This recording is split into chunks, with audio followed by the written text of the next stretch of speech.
Okay, this is Moshe coming to you from Israel in the Galilee.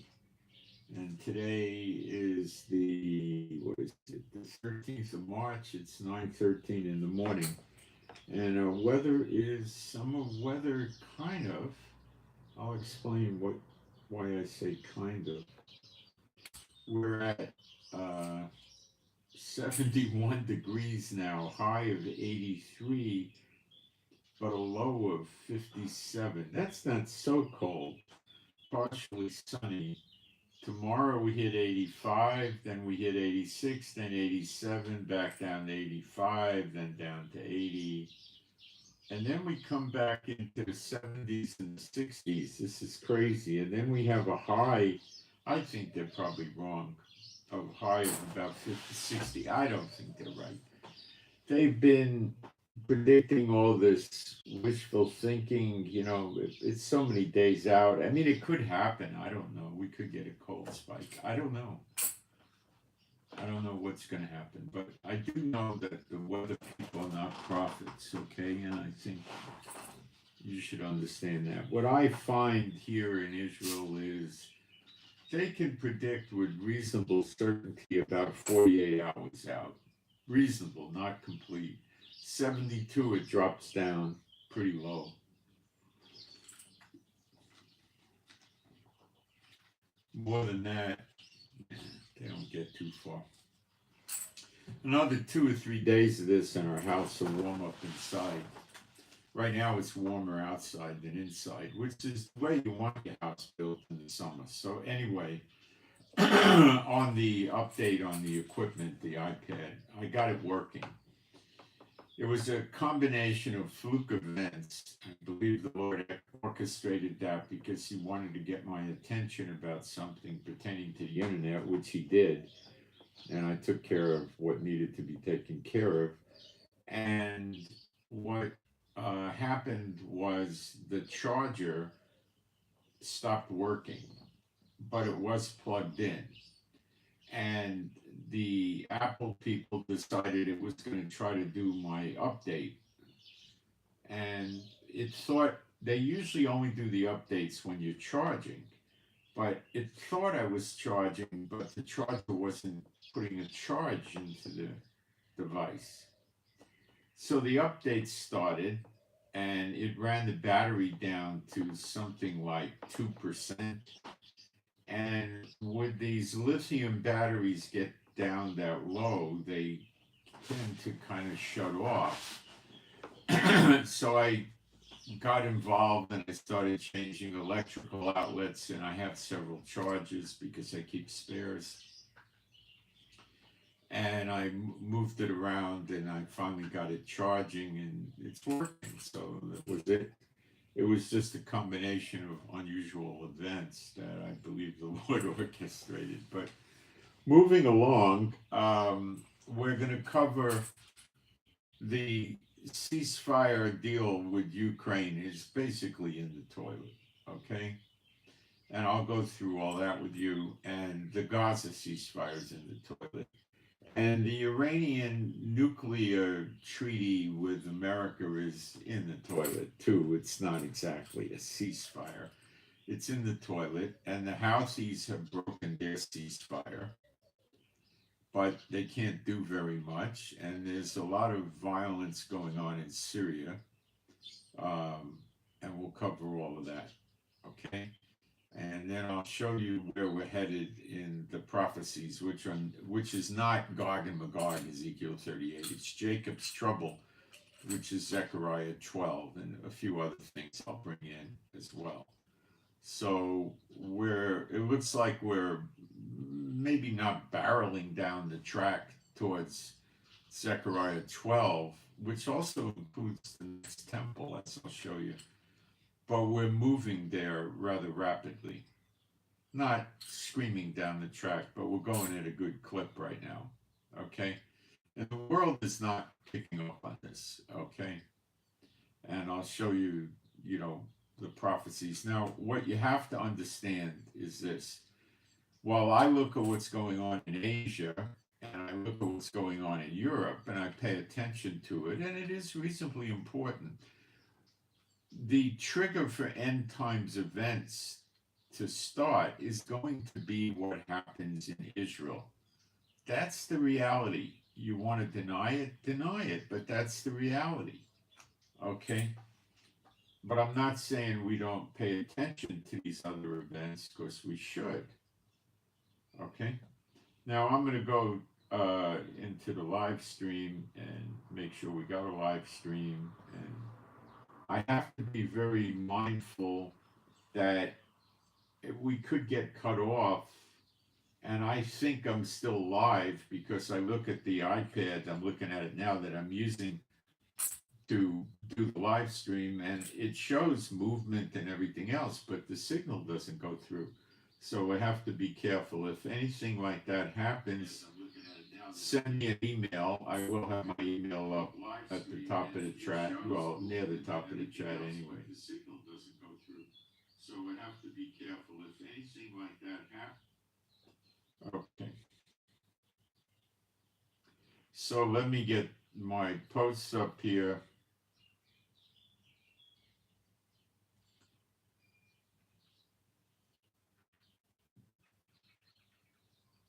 So, all right.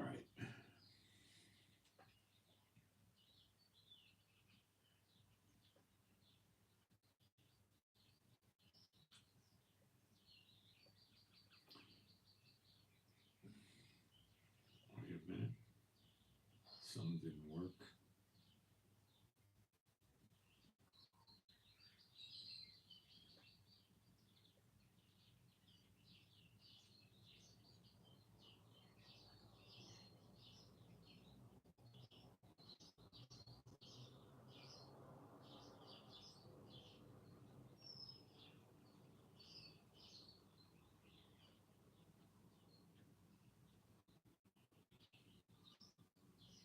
I'm having trouble with the keyboards on both my iPads now. I am not understanding how that came about.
All right, now I'm just going to put my email address up and then we'll get going. And it's hard for me to talk while I'm doing this because my keyboard is giving me issues. Both, I don't understand what happened. I think the iPads communicate with each other and that could cause it. I don't know. I doubt it, but it could be. Okay.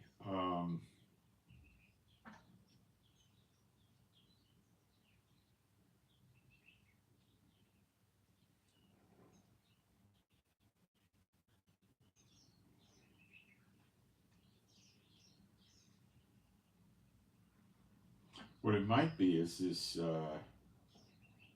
dry skin thing I've been using on my hands because in the cold weather, it gives me problems with my skin getting dry because the water comes out cold here most of the time.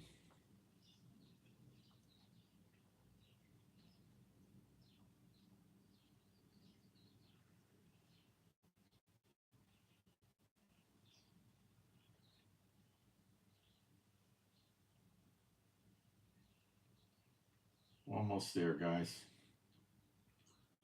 I'm guessing it's It's the hand stuff I'm using.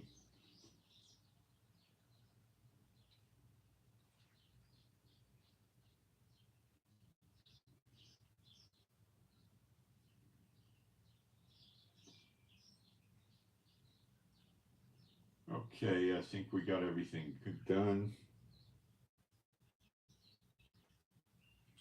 Good. And being a Bible believing site, I'm going to do some praise. There is no God like Jehovah. There is no God like Jehovah.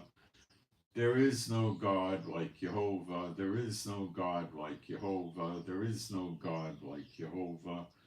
There is no God like Jehovah. There is no God like Jehovah. There is no Messiah like Yeshua. There is no Messiah like Yeshua. There is no Messiah like Yeshua. There is no Messiah like Yeshua. There is no Messiah like Yeshua. There is no Messiah like Yeshua. There is no Messiah like Yeshua. All right, let me start updating you with the Ukraine debacle with Russia and Ukraine, which is pretty, weird to say the least. But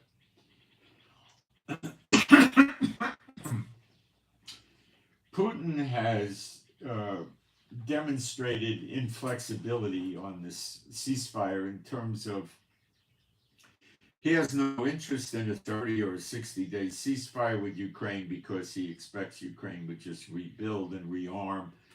So he's not stopping. He appeared publicly recently wearing military fatigues, which Putin never does. Putin runs around with very expensive suits.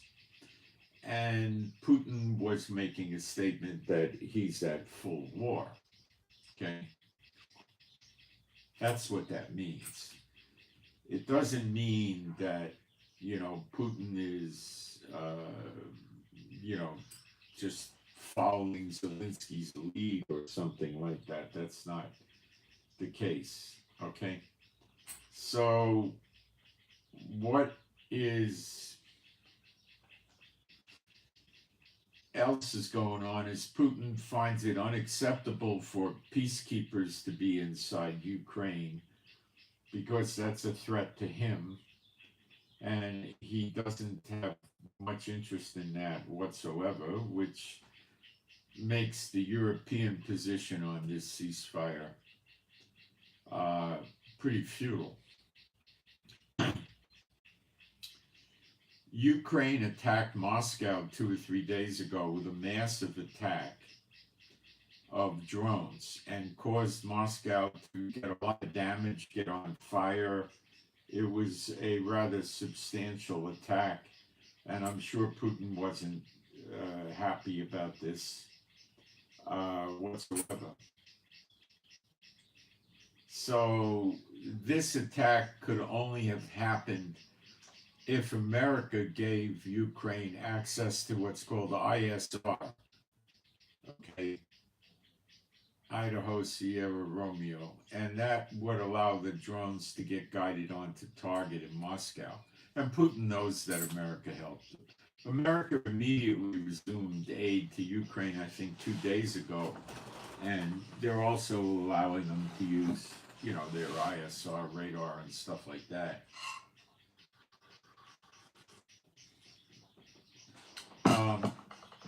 Zelensky's idea of what he wants for a ceasefire are probably relatively lined up with what Trump wants, but they're in great contradiction to what Putin wants. And Putin is not demonstrating any flexibility here at all. He's dictating. He's saying he's dictating. He wants Ukraine to recognize the areas of Ukraine that he's been occupying with his military, which would be East Ukraine. He wants them demilitarized. He doesn't want them getting into NATO. He doesn't want any peacekeepers. And, he wants, there's no security guarantees, which would be peacekeepers. And he basically wants Zelensky just sitting there, and any time Putin wants to come in and finish off Ukraine, he can. There's also talk that because Trump is demonstrating clearly that he doesn't want to get involved in a war with Europe and NATO. There's a lot of people saying that Putin looks like he's going to attack other countries in Europe. Take your pick: Romania, Poland, Latvia, Lithuania, Estonia, Sweden, Denmark, Norway. Take your pick. I don't know what he's going to do. Okay, Poland would be a likely target, and they say Putin wants to test this all for one for all. I think they call it Article 5 with NATO. And he's going to probably attack some lesser country. In other words, I don't think he's going to hit Germany or France or the UK, a small country that by themselves can't do much, and see if NATO really goes through with it. What I think he's really looking to see if Trump goes through with it. See, Trump said that if these countries don't belly up to the 5% of their GDP for NATO, he will not help them in a fight with Russia. And only one country did that so far, which could have been Poland. I'm not sure. If that's the case, then all Putin has to do is ignore Poland and hit one of the other countries and see what Trump does. He probably figures he could negotiate something with Trump if Trump decides to counterattack militarily. I don't think that he'll respond to verbiage from the White House. I think it'll require action because talk is cheap, you know. And I personally have no reason to believe that Putin is winning this war with Ukraine. I mean, his capital city, Moscow, got devastated with a ton of drones. Come on, what are we talking about here? That's a sign of winning? I don't see that. But Putin seems to be insistent that if he really unloads on Ukraine, he'll have a victory. Unload would mean long-range bombers that could carry many, many bombs, missiles, and rockets. Probably combined with surface-to-surface missiles and drones, and start busting up Kiev and other key pieces of land in Ukraine that are essential to the government of Zelensky. Trump is also making moves of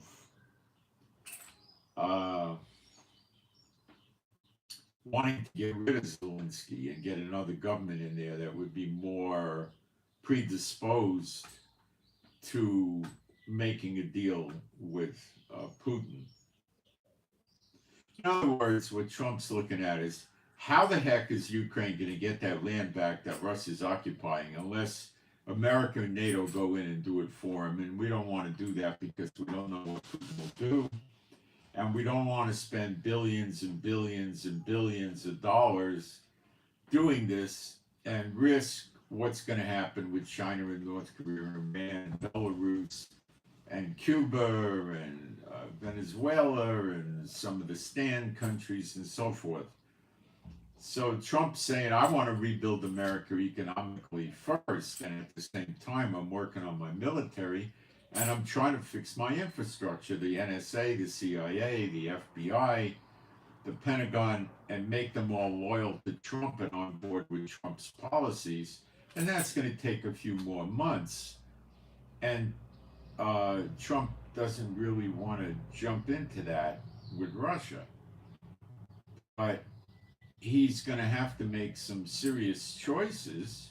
The way it looks today, and I don't see it changing, is it could. This is end times. Things can pivot and switch, twist and turn. Expect that to happen because it likely will. So the nations are caught off guard. But he may have to come up with a decision to walk away from NATO And that means if he gets attacked by North Korea, China, Iran, Russia, and so forth, NATO's not going to come help him.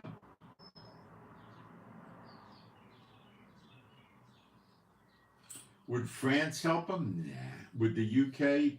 Maybe, probably 65% chance.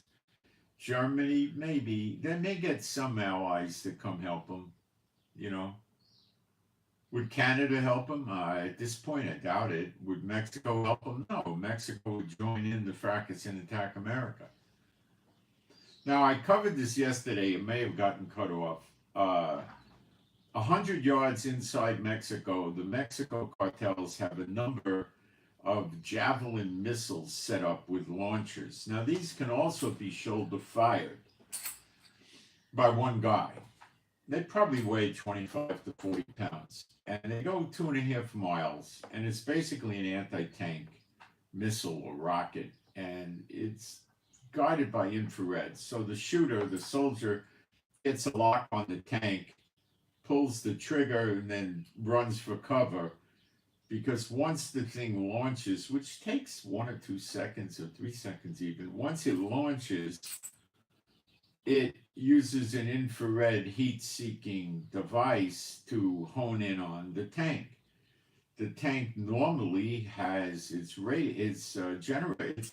engine running, so it has electricity and it could use its high-tech devices and so forth, and that makes a heat signature, and it gets, when the soldier pulls the trigger, it gets a lock with that heat signature and guides it over there. These things can destroy tanks rather easily. And America has tanks and armored personnel carriers, armored Humvees, probably Bearcats with ice and stuff, which is an armored vehicle with rubber tires. And these javelins will destroy these armored vehicles. Now, the Mexican army has not stopped the cartels from setting up 100 yards from the border. The Mexico army is the cartel army. The Mexico government and cartels are the same. The cartels use squeaky clean politicians to get them in office, and they work with the cartels. That's how my understanding of it is. It's the same thing. And that's why you're not seeing the Mexican army stop the cartels, because they are the cartels. So they could start shooting these Javelin missiles into America. They got a 2.5 mile range. They're 100 yards away, and start hitting these vehicles. They could also use these javelins to knock holes in the fence. Pretty good sized holes, probably more than enough to let a vehicle go through. Of course, people could go through it, motorbikes can go through. And we know that the walls of the Daughter of Babylon, America, are going to go down, and they're going to, and what better way to do it is this. Javelin, if it takes out tanks, which are like 80,000 pounds, and these walls are made out of metal that maybe is 1/4 of an inch thick or something like that, 3/8. It's not 2 inches of cold rolled steel. That would give the Javelin a lot of problems. But no, these walls will blow up from a Javelin. And then people could swarm in.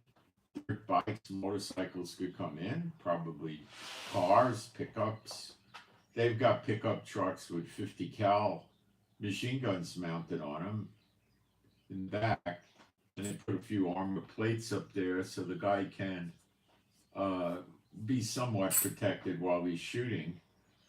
Now, the 50 calibers are not going to go through American armored vehicles unless they use some really, really good armor-piercing 50 caliber, like with molybdenum or something like that, which I highly doubt they have. So, do I think they'll use 50 calibers on the armor? No, it's going to bounce off more or less.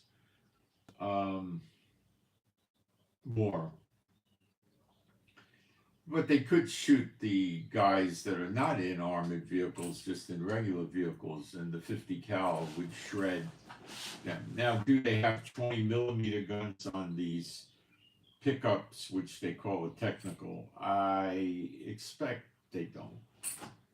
They could, but I don't believe they do. Okay, now 20 millimeter with armor piercing is going to go through practically any tank. Any armored vehicle by the border, it's going to shred it.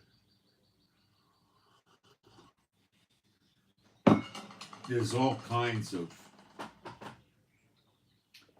weapons that could be used. They got 30 millimeter guns, which I'm sure the cartels don't have. You know, the cartels may have some helicopters and light planes and private jets, but in terms of having military aircraft, I don't think they have that.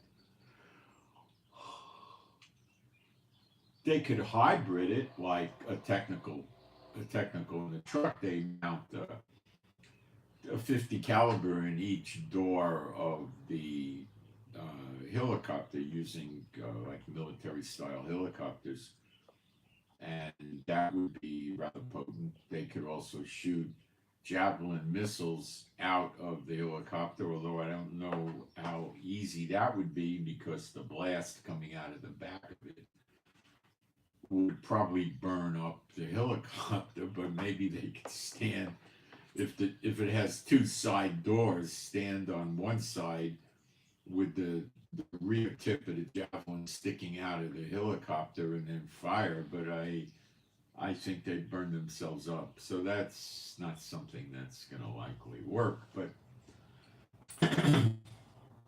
what Trump would have to do, or the best way to do it, would be to get, well, this is tricky. He can pull his armor back from the border like 3 miles and get out of range of these javelins, and then have artillery attack on the javelins.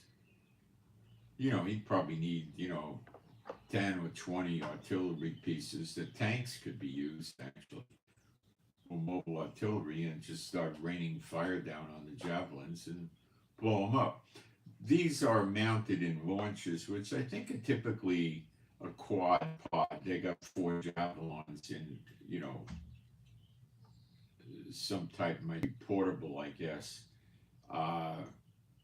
And they could launch 4 of them before they got to reload the tubes, which probably doesn't take, but I'd say max 5 minutes, maybe less. Or these javelins may be throwaway launchers where you don't reuse them. I think, I'm not sure. They probably have different versions. So this is not coming out in the news, but it's a real problem. And if you were working for ICE, and you were down on the border, or if you were in some infantry unit down in the border, you would not be comfortable with having many of these Javelin missiles shot at you. And these Javelin missiles came from Ukraine. America gave them to Ukraine. And it appears they sell half their weapons, so they sold them to the cartels, or maybe they swapped for drugs and then sold the drugs in Europe. I have no idea.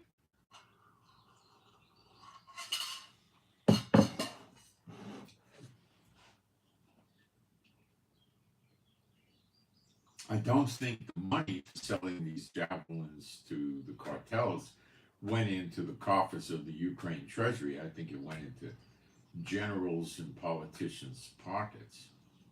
And I imagine the price for these things is rather high. I would think at least 25,000 a throw, if not more, because they're hard to get. Maybe 100,000 a throw. I don't know.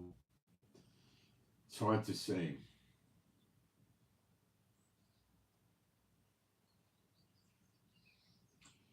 But you also have to think the Marine Corps gave up all their Army tanks. I'm not sure what you mean. It's a good comment. I think you're saying they have different tanks. I don't know that one way or the other. Israel advanced tanks have missile defense systems. The earlier ones have uh, things on the sides of them and maybe even in the front and rear that are like a shotgun that shoots a lot of pellets, but they're rather large and very hard metal.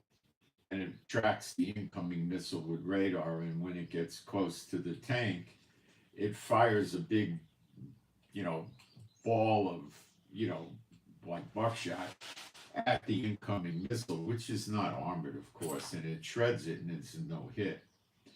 The more recent version of this fires short missiles at the incoming projectile and blows them up.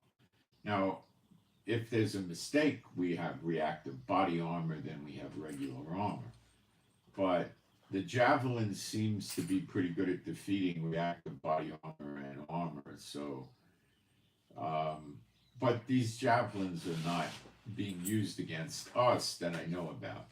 Okay, I've never heard about it. They do have anti-tank missiles that Hamas and Hezbollah have had that I believe are from Russia, or maybe Russia gave the plans to Iran and they make them, I'm not sure.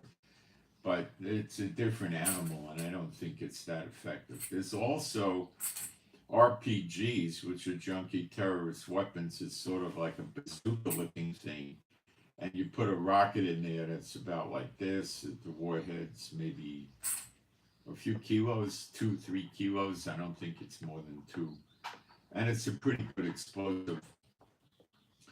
And RPGs come in regular form, they come in incendiary, and they come in armor piercing. And if you have an armor piercing one, it's dangerous, but I don't think it does significant damage to our tanks with the reactive body armor and a regular armor. It'll damage the thing for sure, but I don't think it kills the people inside at all. But it could take the tank down. They could hit the turret, or they could hit the treads or something, and the tank could be deactivated or lose its ability to move around or something. But okay, and this is another problem that Trump has, and he's probably trying to terminate this situation with negotiations. And like I said, you're not going to get negotiations going with them. Okay? It's not going to happen.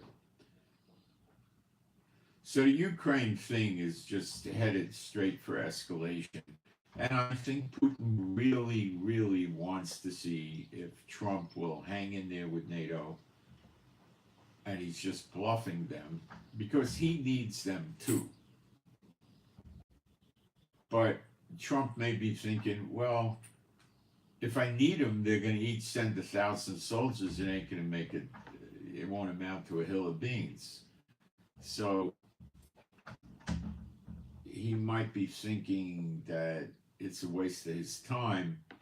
Let's just go full isolationist, pull the troops back to America, bring our warships back to America, and just defend America. But he's not doing that. Lots of warships and military equipment and soldiers are still in the Asia theater, and they're all over the Middle East, and they're all over Europe. So he hasn't really done much of that. That might be something he will do.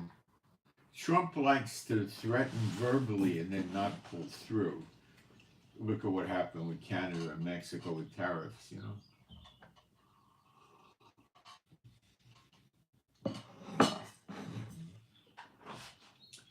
Maybe that's a negotiating tactic he's adapted. I don't know. Trump, in my opinion, is brilliant when it comes to the economy, okay? And he knows what he's doing, cleaning up the government agencies. But when it comes to international affairs pertaining to war, not commerce, I think Trump is very scared. He doesn't feel fluid with it. Okay, he knows if he puts sanctions on Canada, what they can and cannot do. Okay, he's comfortable with sanctions. and they can be effective. Speaking of sanctions, what Trump also did to throw kerosene on the fire with Ukraine and Russia, he was allowing Russia to have a exemption from sanctions to sell oil to Europe. This sanction exemption recently expired and Trump has not renewed it. So if the Europeans would buy the oil from Russia, breaking the sanctions, then sanctions would go on that European country, theoretically anyway. So this is going to curtail Putin's cash flow and likely have an effect of making Putin want to come to the table, but he's not giving in. The negotiating table, so he's not giving in. So I'm not so sure that's working. And I don't know why Putin is so convinced that he can take out Ukraine lickety split. I don't know. Russia's best move is to stop the flow of weapons into Ukraine from Poland. They come in on railroad cars, they come in on trucks, and they just get driven in. So he could repeatedly destroy the roads and the highways. I mean, that would be something he has to do once or twice a week. And the railroads maybe once a month. He has not opted to do that. He might.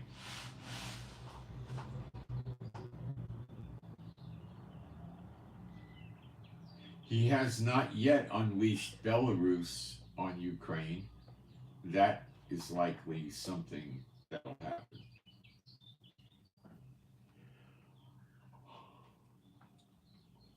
Now, what Trump has to do, and I've said this time and time again, he has to establish his credibility. The rappers would call this street creds.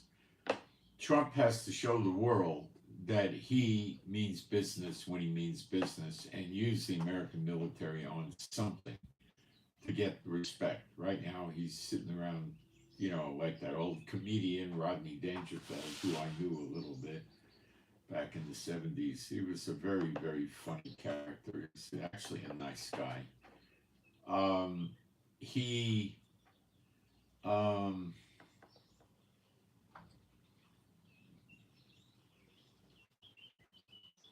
would do a routine and say, I can't get no respect. I can't get no respect. Well, Trump's getting, superficial respect, courtesy, but he's not getting any real respect from Canada, from Mexico, from Russia, from Iran. They're not respecting him. They're ignoring him. I mean, even Hamas said, we're not, your threats mean nothing to us. So now we should shift to Hamas in Gaza. What Netanyahu is trying to do because of political pressure. See, I lived in Israel many years, and this is what's going on. The Israelis value each other's lives quite a bit, okay? And they want all the hostages back. Now, some of the Israelis are overboard emotionally on this. The friends and the family and the neighbors of the hostages, obviously, and other people. And they just want them back at any price. I think we got 39 hostages and we gave up 1,777 terrorist prisoners in our jails. That's, I would say, Netanyahu is going way the heck overboard with that because he's trying to make these people, he's trying to get the hostages back. That's what Netanyahu's really trying to do. And they're throwing things at them, give us 10 hostages, we'll give you 60-day ceasefire and stuff like that. Hamas has never moved from their original position going back many months. They've never moved. And we must have 15, 20 times with Biden and Trump. Oh, we're having talks in Cairo or Doha and Qatar, and they look encouraging. It looks like it's going to go. Maybe 20 times we heard this and nothing. Hamas keeps saying the same thing. These are our demands. And what are they? In a nutshell, the demands are they remain in Gaza and the civilians remain in Gaza. Okay? Israel completely withdraws all the military out of Gaza, leaving the Rafah crossing open for them to get more weapons from Iran into Gaza. Okay? They want to take care of the reconstruction of Gaza. They do not want to give Israel any hostages until Israel has completely left Gaza. Now, you have to understand, for us to go back into Gaza after we leave is going to have international implications. Okay?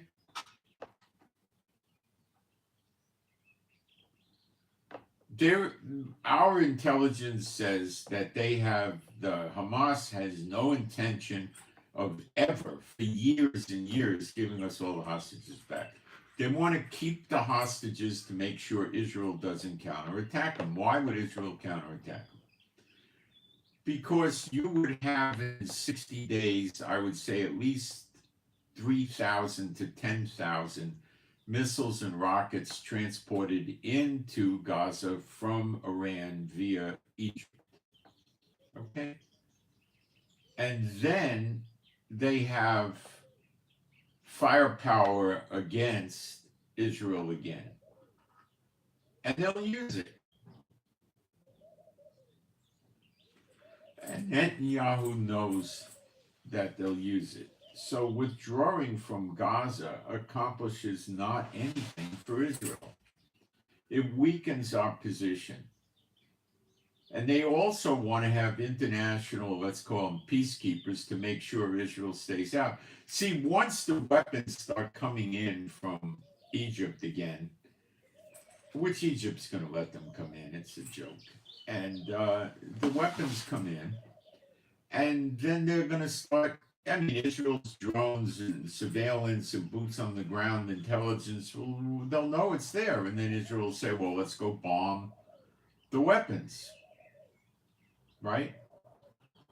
And that would be a violation of the ceasefire, and there would be ceasefire keepers there, and there would be nations, potentially defending Hamas from Israel, and, all this stuff. And Netanyahu's not going for that, and Trump's not going for that.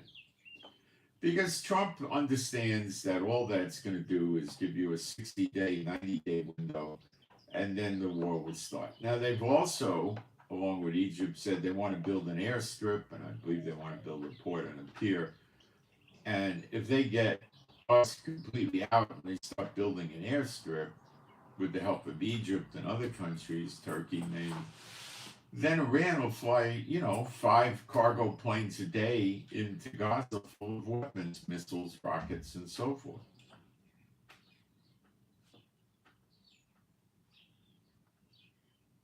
Okay? And it won't take but 6, 8, 10, 12 weeks till they're fortified enough to go after us again. Meanwhile, the hostages are still sitting there. See, their position is, if you attack us, Netanyahu, we're going to kill the hostages. And they will do it on the internet if they could possibly do it. And they probably can find a way to do that.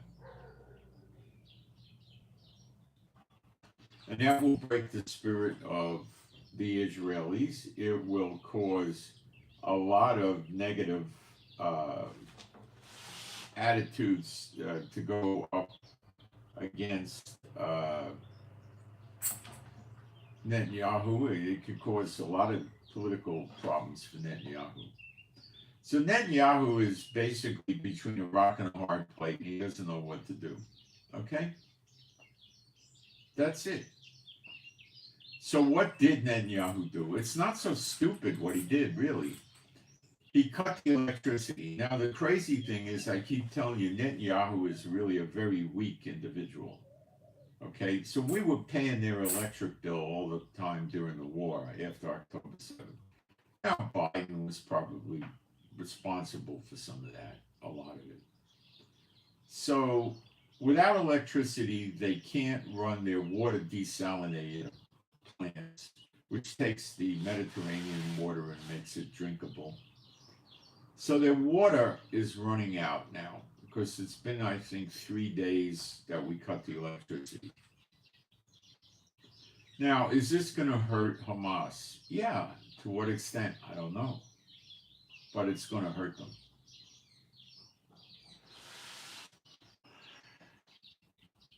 It'll make communications difficult. They'll have to charge their devices in automobiles, which they don't have a lot of, and run the motors, and then they have fuel issues, and it's hard on them. Communications will be down, internet will be down, cell phones will be down.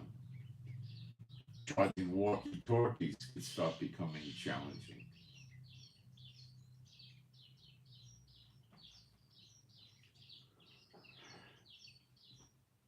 So essentially,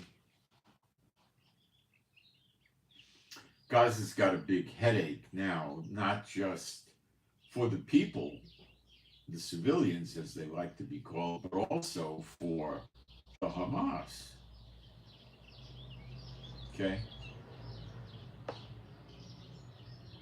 Now, Hamas, we're told by our intelligence, has enough food and water and probably medical equipment from the humanitarian aid that they've been stealing to go 6 months. They have bottled water. So it's only been a few days without humanitarian aid and without electricity. Electricity takes out the internet, pretty much, okay?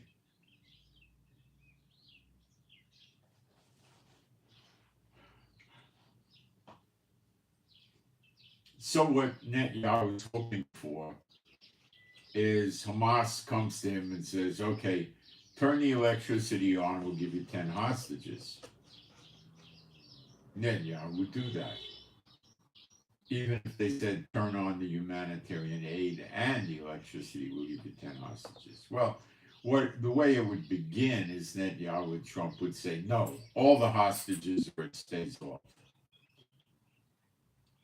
See, once they give up all the hostages, there's no checks against Israel carpet bombing what's left of North Gaza where the Hamas is.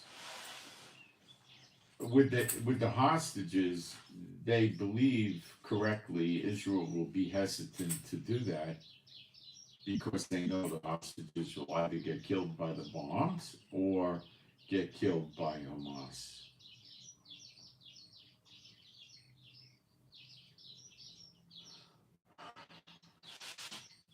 And that's why they're never going to give up all the hostages.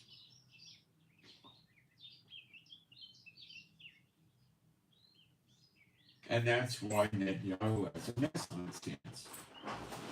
He's scared politically to get out there and tell the people, look, we have no guarantees that these hostages, of which we're suspecting 24 are alive, a little more than that are dead bodies. We don't know if all 24 are alive, number one. Number two, they don't seem to ever want to give them all up.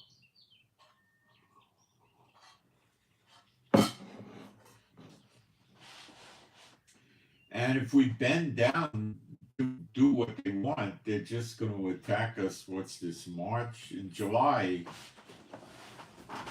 or June, they'll launch big missile attacks on us, and they can hurt and kill Israelis. They could damage property.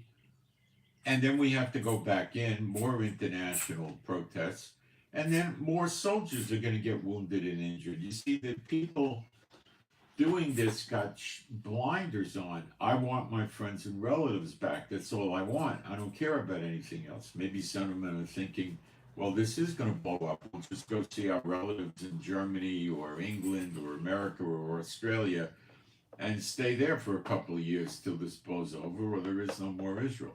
You know, there's a lot of Israelis that think, secular Israelis, which is half the country, rough cut, think that one day there may very well not be an Israel anymore. I don't think you know that, but that's the reality. And they're just prepared to leave.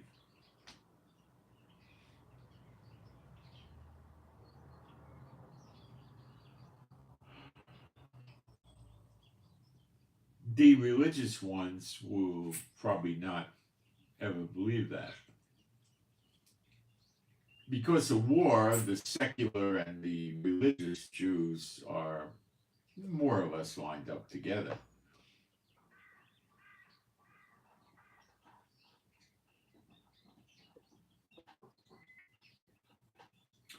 So Netanyahu has a very serious dilemma about the hostages. Trump, I think, along with Netanyahu, are very realistic that we don't know how many of them are alive and we may never get them back. What's the next thing Netanyahu can cut in Gaza? I can't think of anything. He can't cut their oxygen off. What can he cut? No electric, no internet, no cell phones, no computers. I mean, you got batteries, and then when they run down, you cook. So what the heck can Netanyahu do next? I don't know. So we have, I think, 5 positions on the border with Gaza where we have big military collections of armor and equipment and soldiers ready to swoop into Gaza at a moment's notice, and they know that. But they're trying to call up bluffs. They're playing a game of chicken. Chicken was something stupid juvenile delinquent kids in the 1950s in America played. They went to some rural area and they took their hot rod cars and they drove them at each other at high speed to see who would swerve away first. And it did cause a lot of deaths and accidents. It was a stupid thing, like Russian roulette with a car, kind of. And, that's what Hamas is playing with us.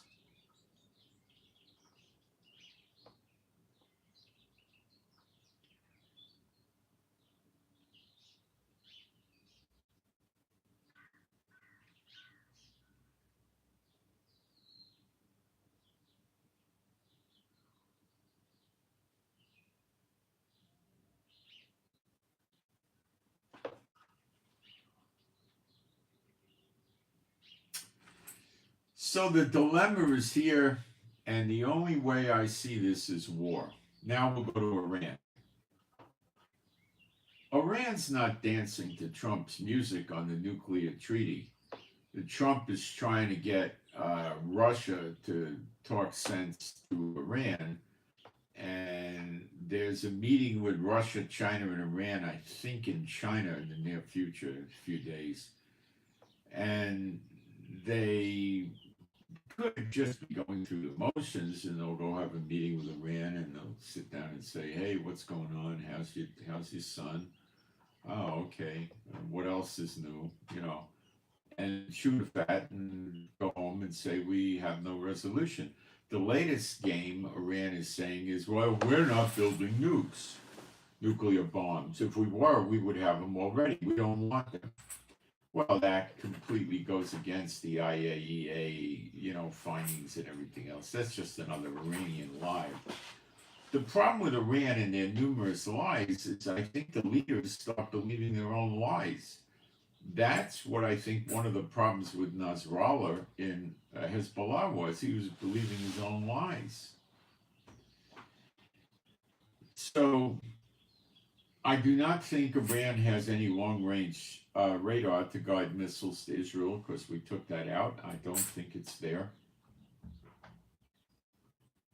Iran has threatened America if there's an attack by Israel or America on them. They will hit the the Israeli nuclear facility at Dimona, which I doubt they can do, and it's probably heavily fortified with David slings, Iron Dome, Arrow missiles and every other thing. Might be Patriots there as well. And hit all the American military bases in the Middle East, which it can do, because it can do that without long-range missiles. They could launch from ships and other things. So,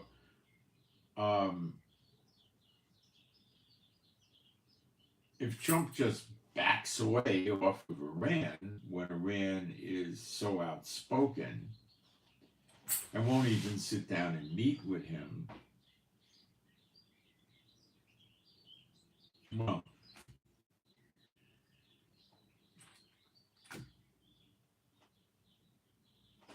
he'll likely attack the Iranian nuclear facilities with or without Israel, or Israel will do it with or without America. The UK may or may not get involved in it, I don't know. But that's what the threat there is. And then Iran is not very worried about America. And this is pretty weird.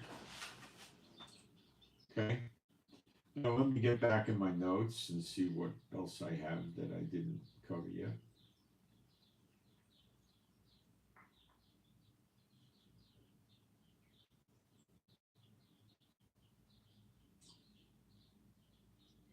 We have a toss request for Mike, toss for toss.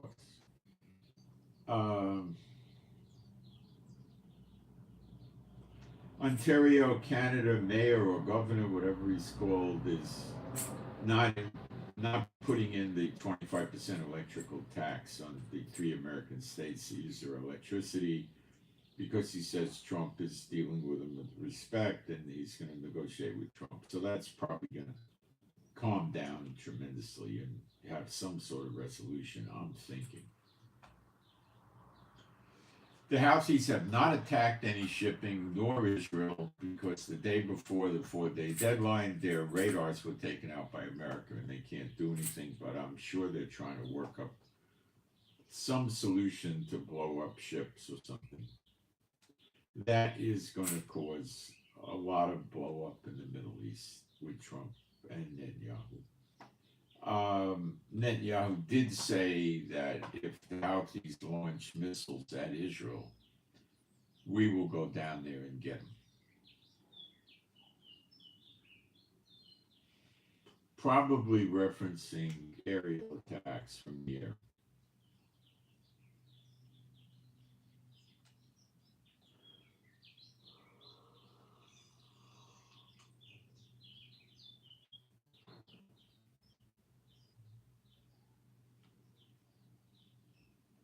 Greenland political party took office that wants to make Greenland a part of America, like a 51st state. This is big and be interesting. As I said yesterday, in Syria, 17,000 people were dead and 15,000 missing, so that's a total of about 32,000 people. A lot of Alawites, Kurds, supporters of the Bashar regime, his military, and all these people. It's been a massacre over there, bodies all over the place.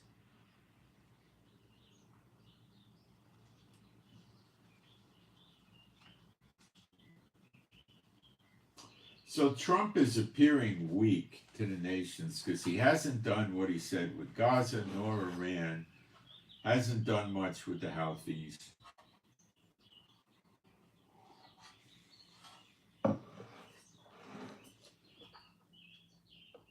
Hasn't done much with Ukraine and Russia, and if he doesn't stand up militarily, he's going to be considered another nincompoop like Biden, and not be taken seriously, but just taken advantage of, not seriously with respect or anything like that. And Trump's aware of that. But Trump is very, very afraid of wars. Now, in 5 or 6 months, I don't think he will be, but now he is.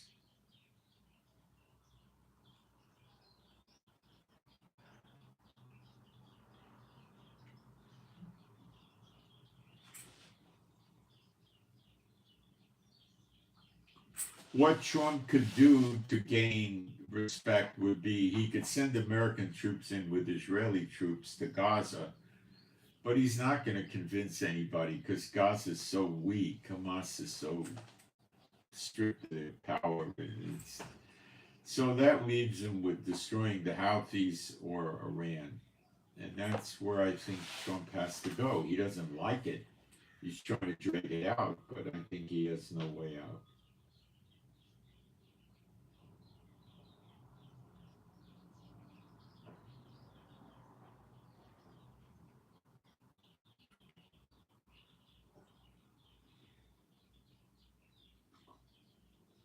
Trump still so far nothing on EU tariffs. Trump so far nothing on getting the drug cartels.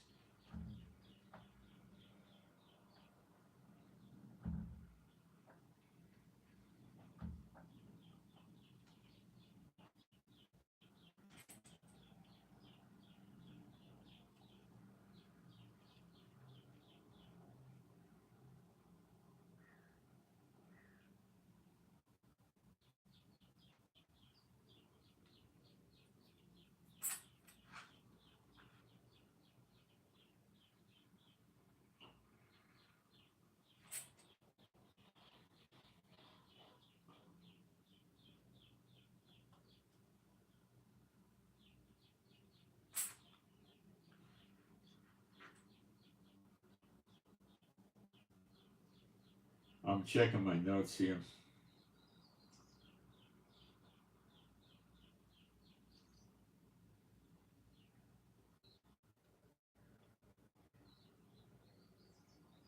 Trump's trying to bring Putin down to a level where it could be a palatable ceasefire with Ukraine, but Putin doesn't seem to want to budge.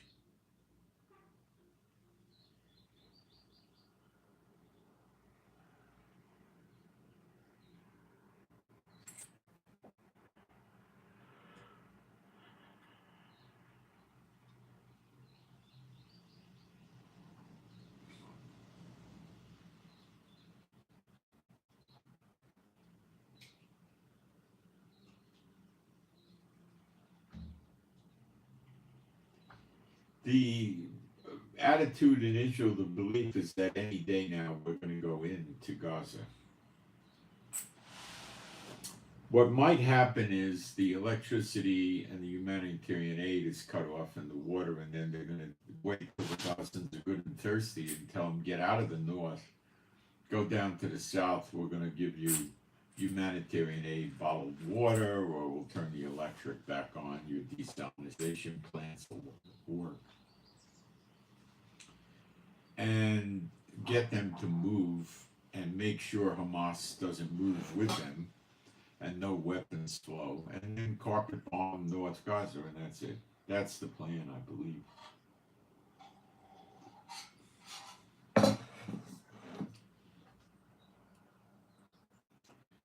They shall fly down or swoop down on the shoulders of the Philistines. That could mean we come at them with aircraft. It could. And that might be what happens. We've got a lot of bombs from America in our inventory here in Israel right now. And we could do all kinds of destruction rather easily inside Gaza. It would be child's play for us. And if we get the civilians out of North Gaza because they want to get food and water and have electricity, then it's the human shield factor is gone, and we just blow up Hamas, and that would take, I don't know, 5 days, 2 days. It would be quick, and then it's over, or so the world thinks it won't be over.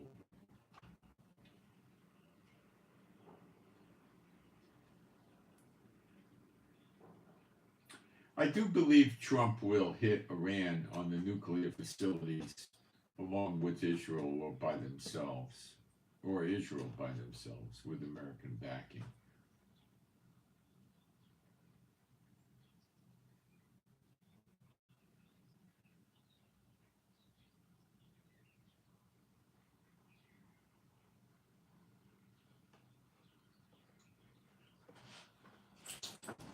The world is waiting for the war to break out. Now, we know that there's a lot of pieces that have not yet come into play. Turkey's in the Psalm 83 war, and it appears that Turkey is occupying Israeli land based on Genesis 15, which I should read to you. And when we read this, you need to understand that this is, as you're going to soon see, a covenant that God made. It's not what they call a land grant or, stuff like that.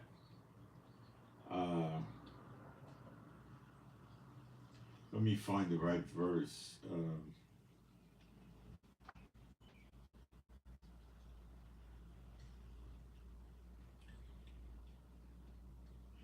In Genesis 15, verse 18, in the same day, Jehovah made a covenant. That word in Hebrew is brit, which means covenant, with Abram, saying, unto thy seed have I given this land.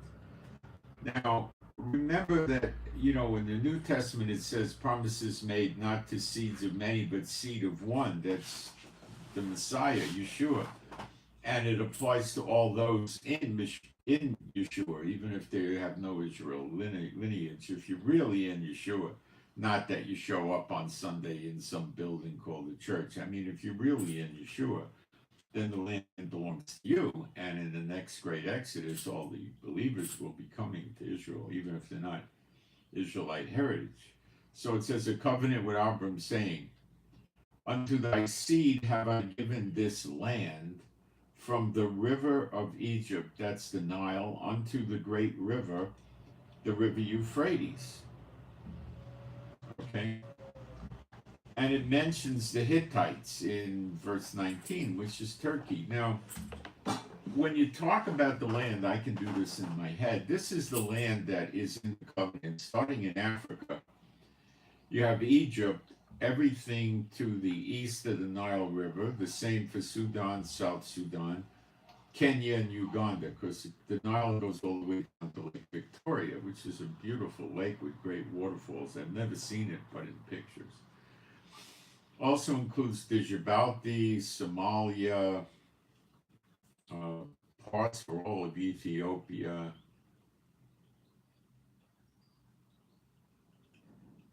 I think I got it. Going across the Red Sea to the Middle East, what we get there is Saudi Arabia, Yemen, Jordan, Syria, only to the west of the Euphrates River,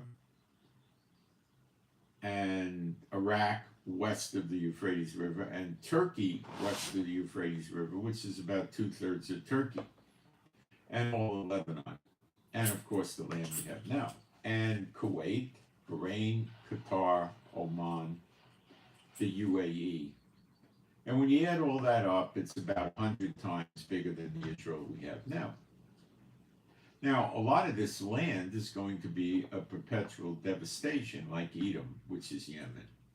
Okay?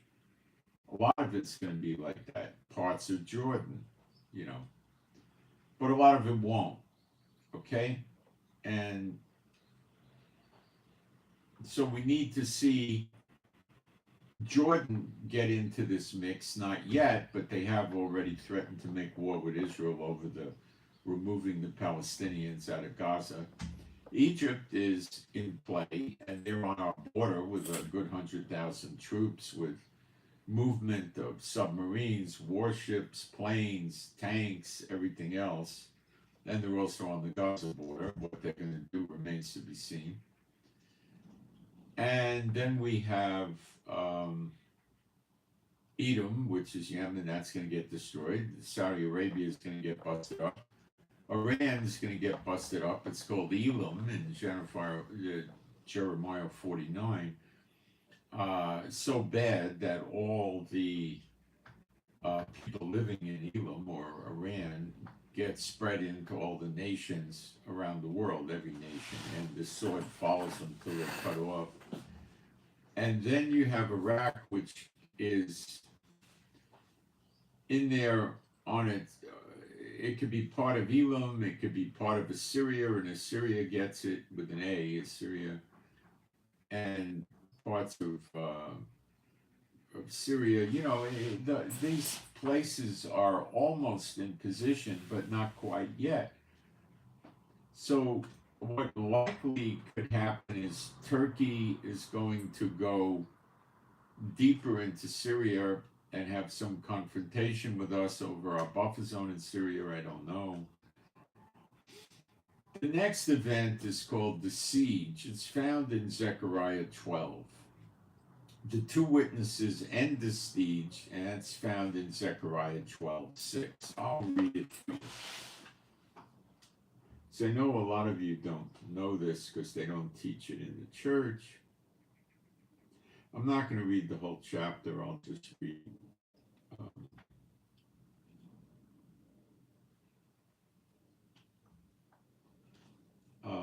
where did it go? Verse 6.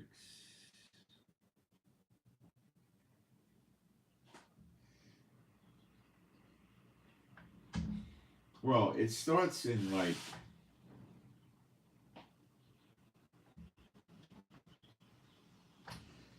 in verse 2, behold, I will make Jerusalem a cup of trembling unto all the people round about.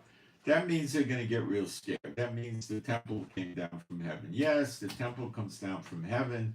The next one, which is number 4, and it's not New Jerusalem. We had, just to show you how the church people deceive you, we had Solomon's temple. Then we had Zerubbabel's temple, all in the Bible. Then Herod's temple, that's 3. The next temple's number 4. They keep saying it's number 3. Why do they like lying so much? The other 3 temples are all in the Bible. With Herod's temple, Yeshua said, my father's house shall be a house of prayer, and he chased the money to change his out with a rope. So he recognized it as a temple. Zerubbabel's temple was recognized as a temple in Zechariah 4, and so was Solomon's temple. The glory of God of Israel went into Solomon's temple briefly to anoint it with the glory cloud. In the next temple, the glory of God of Israel lives there. That's in Ezekiel 43. Read it. The church never tells you about it, but that's not my problem. That's their problem. And yours if you rely on them and don't read your Bible. So am I telling you to read your Bible? Yeah. Is that a bad thing? Well, a lot of people think it is. They run away from me. It's a lot of people that don't want to recognize anything but what the guys with the big buildings and the denominations teach them.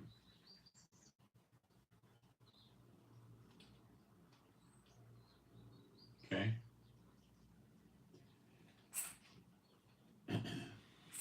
So now we go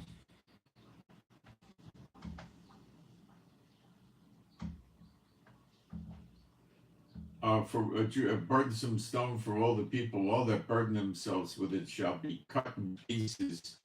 Though, if you're cut in pieces, you're dead. Though all the people of the land, it's goyim, heathen of the land, shall be gathered together against it. In that day, saith Jehovah. Oh, let's go back to where it says,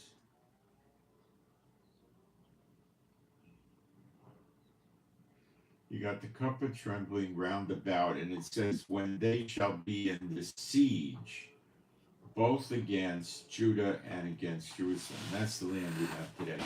A siege is a surrounding, like a blockade. And the other day, the Houthis came out and said, if Israel wants to put a siege on Gaza, which we did by cutting off the humanitarian aid, we're going to put a siege on them. So it's already emerging.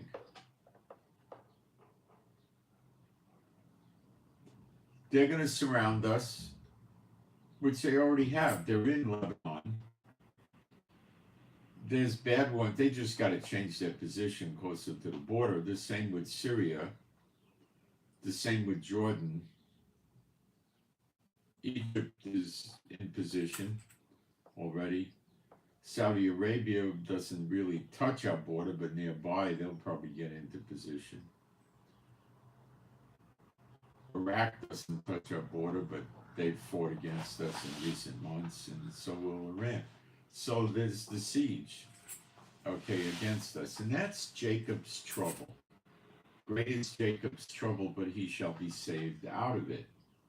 Gog and Magog, they're not saved out of it. Half of Jerusalem goes into captivity. That's in Zechariah 14, the great day of the Lord. That's Gog and Magog. It doesn't sound like it to me. Okay, the women get raped, the houses get looted. No.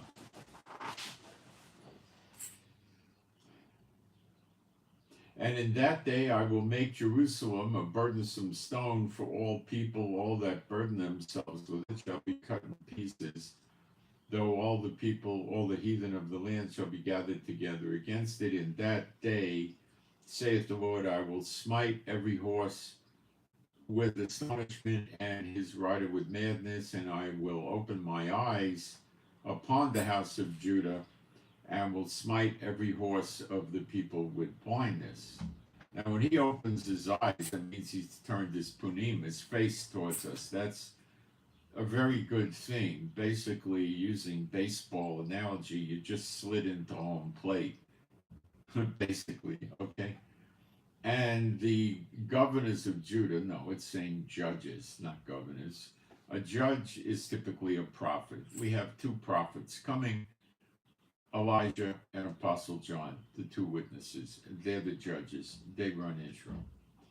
And the judges of Judah shall say in their heart, the inhabitants of Jerusalem shall, it's saying, it's confused here. They don't know how to translate it, I think. The inhabitants of Jerusalem's strength will be in the Lord of hosts, their God, not their strength, the people living in Jerusalem. So at that time, there's probably a lot of people that trust in Jehovah.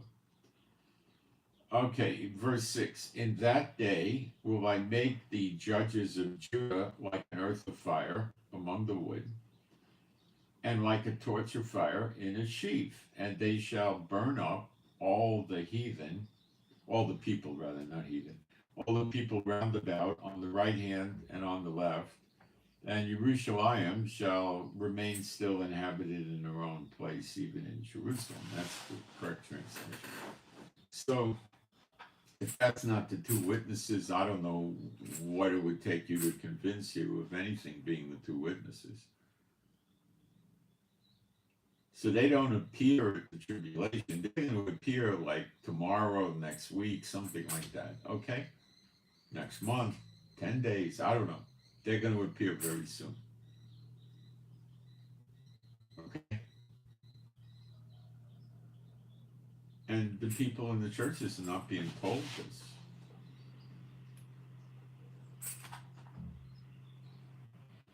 Not being told. No.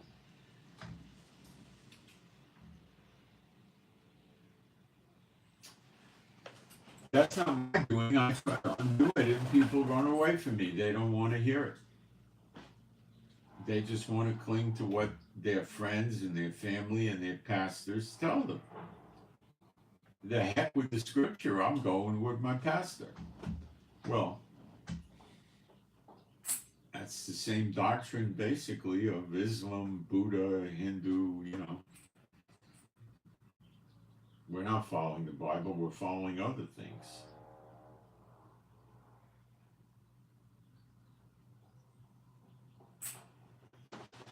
So the kicker is in Jeremiah 30, and that's where the church is just doing an absolute miserable job. Just deceiving the people in the cruelest way. And I'll read you Jeremiah 30 specifically to enlighten you and condemn the churches, all of them, all 2 billion people that go to these Catholic, evangelical, Pentecostal churches. The word, Jeremiah 30, verse 1, the word that came to Jeremiah from Jehovah, saying, thus speaketh Adonai Jehovah of Israel. That's the God of Israel, by the way, right?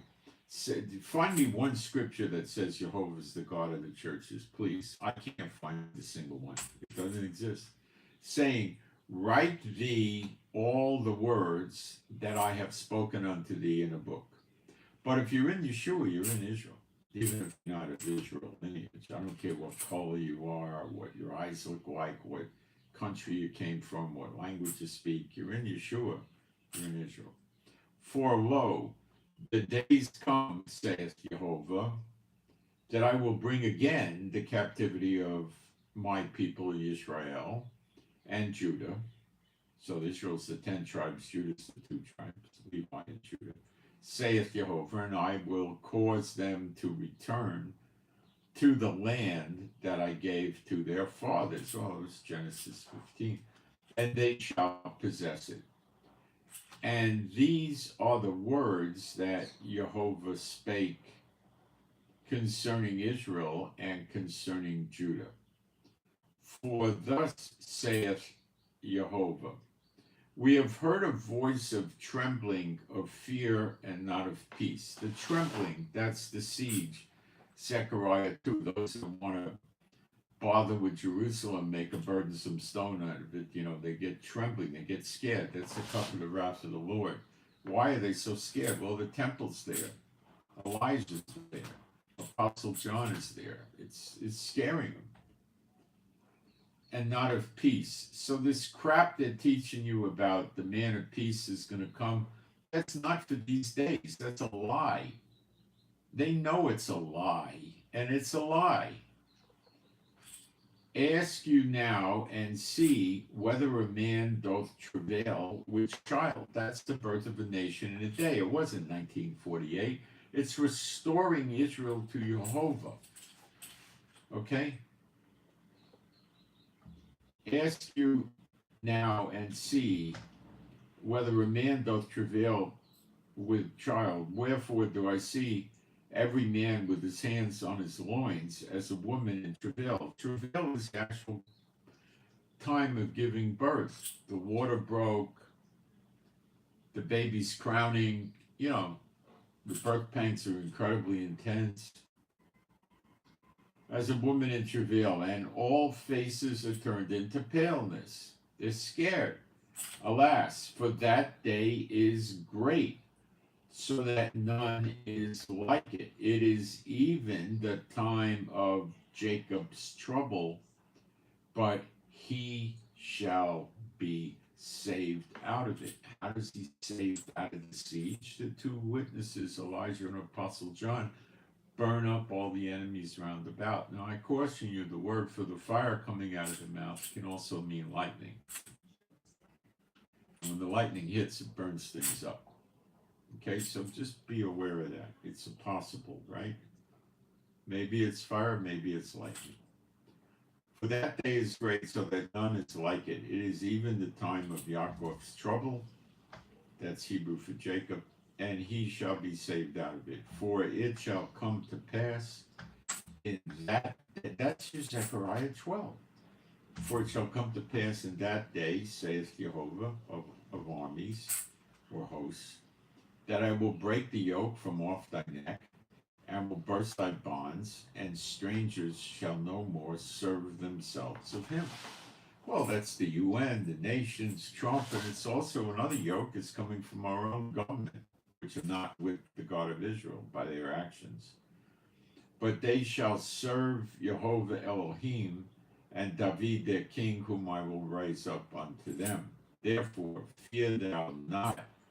Oh my! Now the raise up unto them is the anointed prince in the next temple from the line of David. David shall never lack a man to sit on the throne. Yeshua is from the line of David, but before him, the next temple, we have an anointed prince. You could read about him in Ezekiel 45. It's in the Bible. Therefore, fear thou not, O my servant Jacob, saith Jehovah, neither be dismayed, O Israel, for lo, I will save thee from afar, and thy seed from the land of their captivity. That's the next great Exodus. And Jacob or Yaakov shall return and shall be in rest and be quiet, and none shall make him afraid. Because of the travail, the birthday, the birth of a nation in a day, now they're with Jehovah. For I am with thee, saith Jehovah, to save thee. And that word for save is Yasha, to salvation thee, it should say. It's the root of Yeshua's name. Yeshua would mean like the giver of salvation. Yasha would be salvation, I guess. Hebrew doesn't go into English so great. To save thee, though I make a full end of all heathen nations, Goyim, whither I have scattered thee. Yet will I not make a full end of thee, but I will correct thee in measure, and will not leave thee altogether unpunished. So he says he's going to make a full end of all the nations that he has scattered the Israelites into. Now, what nations is that? Well, it's pretty dismal. Go to Amos 9, verse 9.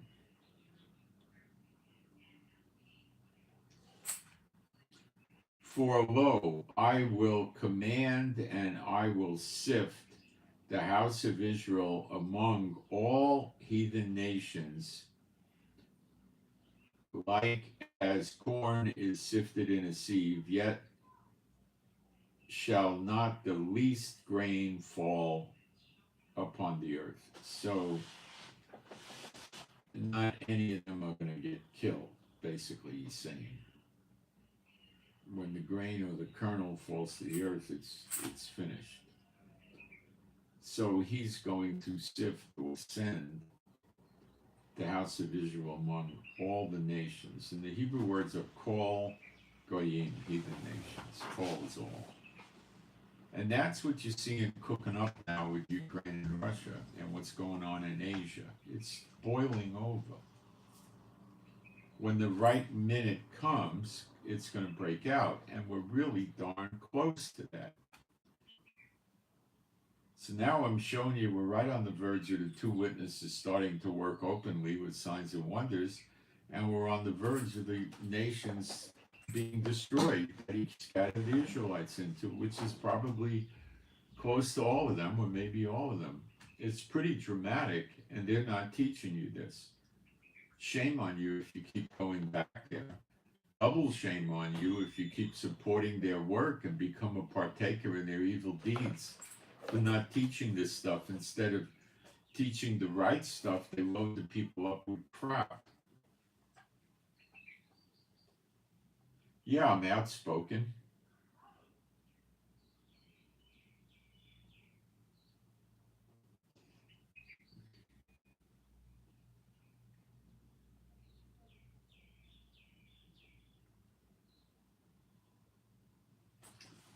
Okay.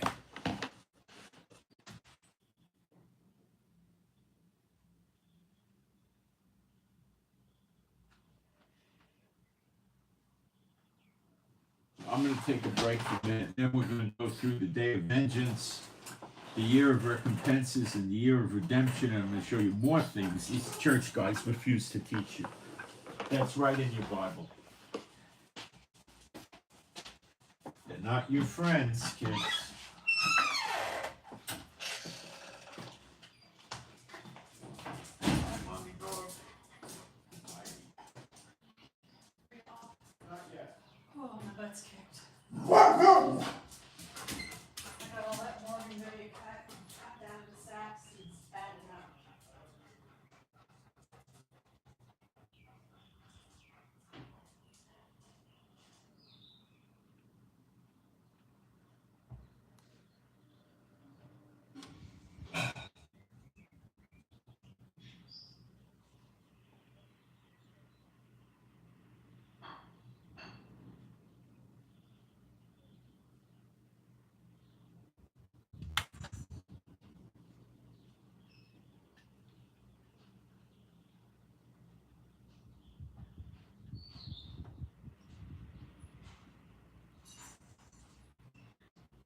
No, it's soon.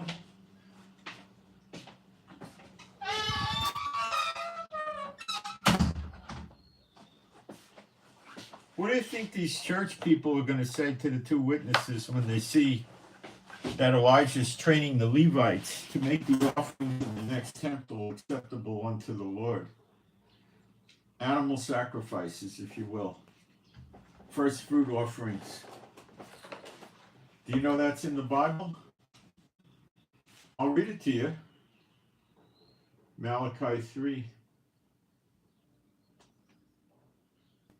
They're going to turn against the two witnesses. They're going to say they're trying to put us under the bondage of the law.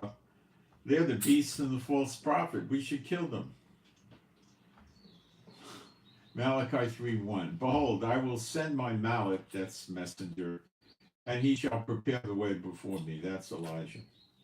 And Jehovah whom you seek, the Lord rather, Adonai whom you seek, shall suddenly come to his temple, even the Malach, the messenger of. Okay, so if you want to read the glory of God of Israel coming to the temple, read Ezekiel 43. Plain as day, it's right there.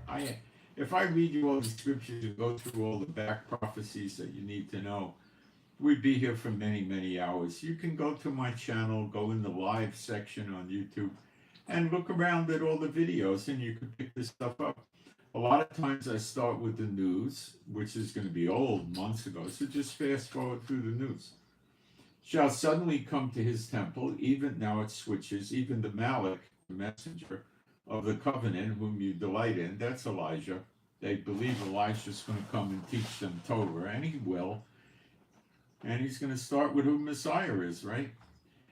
He shall come, saith Jehovah of hosts. But who may abide the day of his coming, and who shall stand when he appeareth? For he is like a refiner's fire, and like a fuller's soap.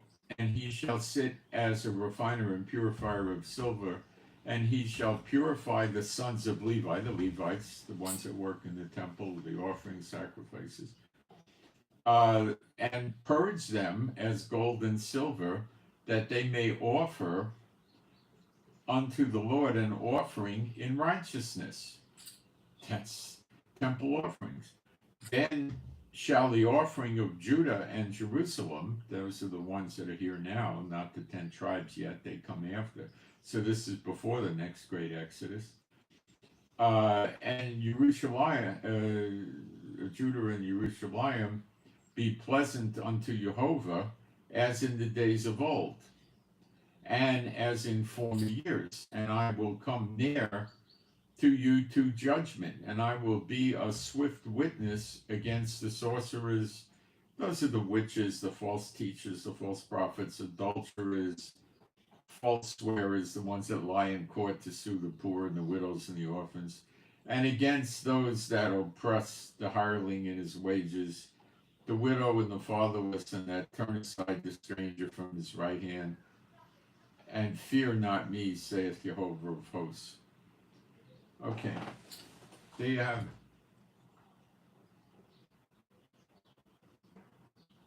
Now, did Yeshua have a doctrine that goes against this? No. Did Yeshua have a doctrine plainly stated in the Bible that supports this sort of thing? Yes, Matthew 5:17. Think not that I am come to destroy the law or the prophets. I am not come to destroy, but to fulfill. Now they stop here in the church. See, he fulfilled the law. Oh, really? Let's read the next verse. Verse 18, Matthew 5:18. For verily I say unto you, till heaven and earth pass. I'm looking outside. We still have a heaven and an earth. One jot or one tittle shall in no wise pass from the law, till all be fulfilled. Whosoever therefore shall break one of these least commandments, and shall teach men so, he shall be called the least in the kingdom of heaven. But whosoever shall do and teach them, the same shall be called great in the kingdom of heaven. Well, it sure sounds to me like the law is not done away with, as 2 billion people in the churches seem to think. Elijah doesn't seem to agree with them either. So they don't know what spirit they're of. Okay? They don't know. All right? 2 Corinthians 11:4.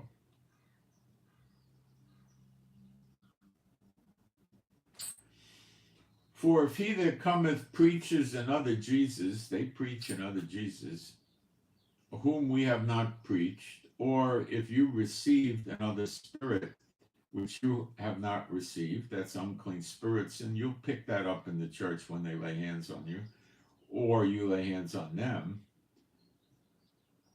Okay, lay hands suddenly on no man. It could work both ways. They could pass a demon into you if you're giving place to the devil, and being in the church would count, I believe, as giving place to the devil. Or another gospel which you have not accepted. You might bear with them. Well, that's what they do. So it's up to you. But you're going to see them turn against God, and not going to want to see God raise Israel up as the head of all the nations with them serving him. They think that's their role. They're deceived. They don't know what they're doing. Now, let me show you some more deceptions that are so important that they refuse to teach to you because they're not your friends. Isaiah 34, verse 8. Wait a minute. Let me get this right. Verse 8. For it is the day of the Lord's vengeance. They never taught that to you, did they? And the year of recompenses. That's the payback. Never taught you that, did they? That the year of vengeance is in the year, that the day of vengeance is in the year of recompenses. For the controversy of Zion. The word controversy means strife or the fighting over Zion. In other words, I told you how big the land is, and we got a tiny little piece. And all these Muslim states are living there, keeping the land from us. That's the controversy of Zion, or the fight over Zion. So remember, the day of vengeance is in the year of recompenses. And now let's look at the year of redemption, which we can see in Isaiah 63, maybe verse 3, maybe 2. Let's see.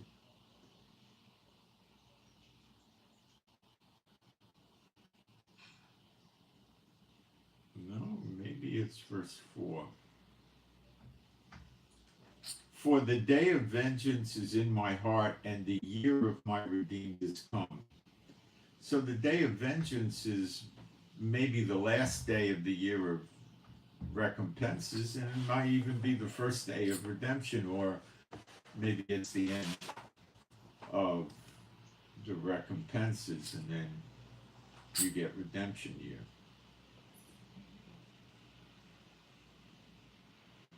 Israel and all the true believers in Yeshua, no matter what their bloodline is. They don't teach you this, do they?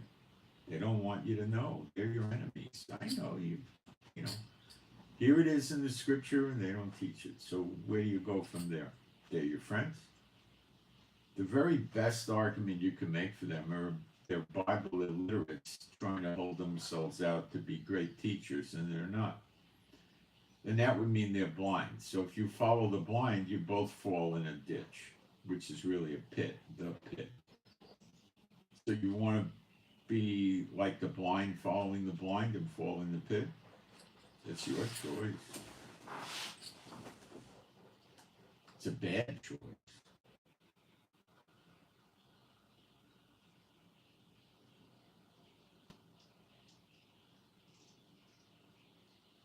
It's all going to go down real soon, guys. Not years, not many months, days, few weeks, maybe. It's all going to go down.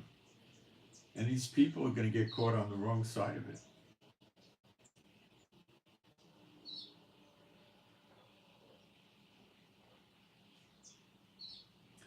See, Yeshua appears in the clouds, seated on the right hand of power, which is God the Father, Jehovah. And when people see him that are believers, they get everlasting life, which is like before the flood, sort of kind of. Not exactly, but you'll live a very long time. They were living over 900 years. You'll be like young again. Now, can I prove you that in the scriptures? Of course, I wouldn't bring it up. So, where do you see that? We'll start with 1 John 3:2. You know, this is, when I show you this and you still want to go back in the church, it's like you're returning to your own vomit. I know that's a very harsh thing to say, but it's what it is. 1 John 3:2. Behold, now are we the sons of God, and it doth not yet appear what we shall be. But we know that when he shall appear, Yeshua, we shall be like him, for we shall see him as he is.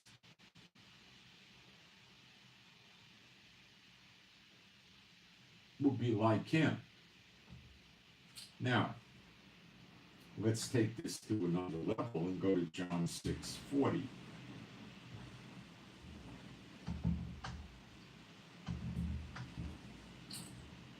Well, it's nasty windy out there. And this is the will of him that sent me. This is Jehovah's will. That everyone which seeth the Son and believeth on him may have everlasting life. You could still die, but that's like my people's days shall be like that of a tree, a child shall die at 100, okay? And I will raise him up at the last day. So what he's saying there is everybody gets raised up on the same day, which is the last day, which means there's no more days, so it's after the millennium is over, okay? And you see this again in John 6:39. And this is the Father's will which had sent me, that of all which he hath given me, I should lose nothing, but should raise it up again at the last day. All the believers that were given to Yeshua get raised up on the same day, the last day. There's no pre-trib, mid-trib, post-trib raptures. It's all a lie. It's all a lie.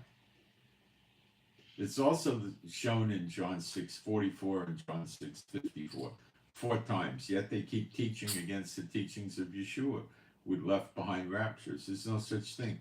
The last days, there's no more days. After the millennium's over, Satan's released, gathers them like the sand of the sea, and then Father God Jehovah comes down and burns the whole universe up. There's no place to stand, so we meet him in the air and go up on the clouds to heaven. And that's when the dead are resurrected and come up too from the graves. And that's your Bible. You want to believe the church, you're in grievous sin following these idiots, And some of you don't know any better, but when you do know better, you gotta stop it.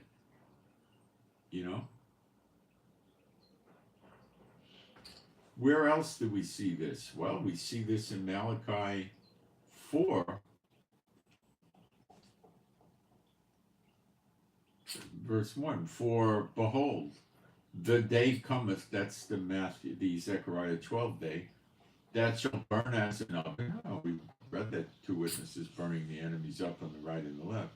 And all the proud and all that do wicked shall be stubble, and the day that cometh shall burn them up, saith Jehovah of hosts, that it shall leave them neither root nor branch, but unto you that fear my name, so these are believers, shall the Son of Righteousness, that's S-U-N, Shemesh, it's Yeshua, the bright morning star, the sun, right? The Son of Righteousness arise with healing in his wings. It's healing in his extremities. And you shall go forth and frolic about as calves coming out of the stall. That's you'll be young again. Now let me tell you when this happens, because it could be tomorrow. It's Zechariah 12:10. Remember the siege? What happens in Zechariah 12:10?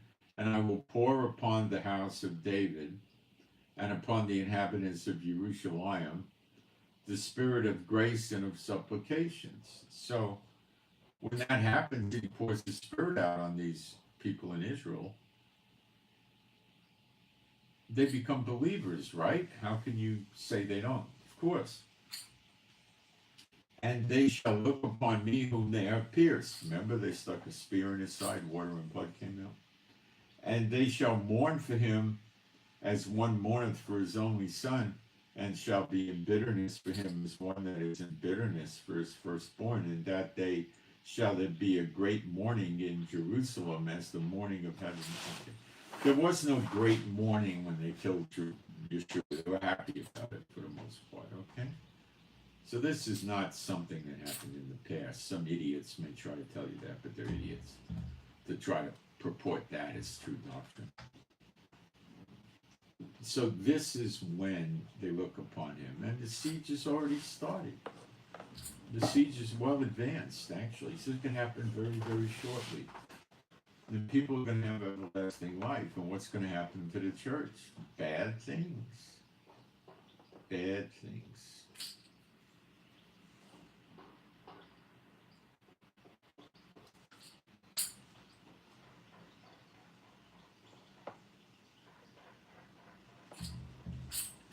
What else can I tell you?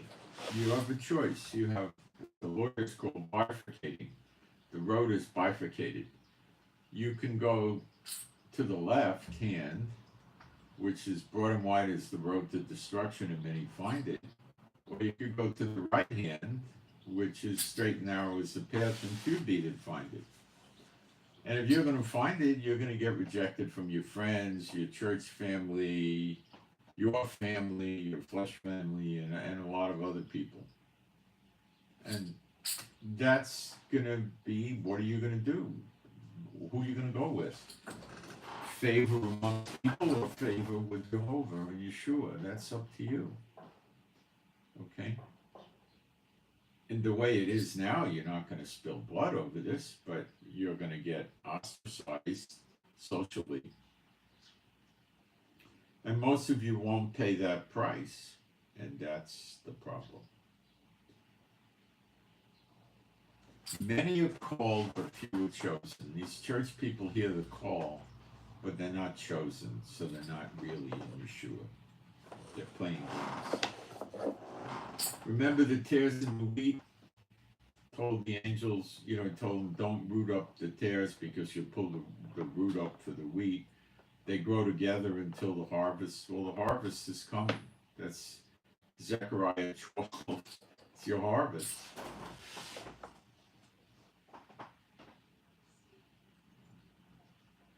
And he says the angels got to pull them up because you're not going to know the difference. And those are your church people. They kind of look and act like believers, but they're not. Their doctrines are puke. So I guess that's a good amount for the day. And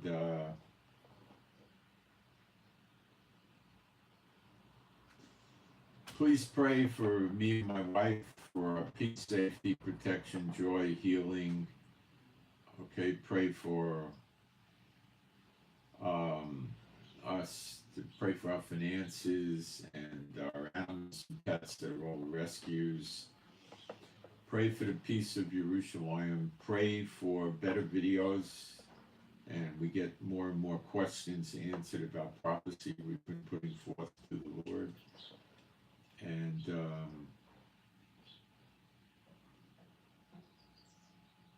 I send my shalom to all those who love Yeshua HaMashiach, and I hope you got something out of it. You could ask me questions. My email address is in the lowest line down in the description box, and I'll try to answer relevant questions. And you could hit the thumbs up if you want to help other people find these videos. It helps if you hit the thumbs up and subscribe with YouTube, and that's about what I got for today. And I'll just close out, and I send my shalom to all those who love Yeshua HaMashiach. Thank you.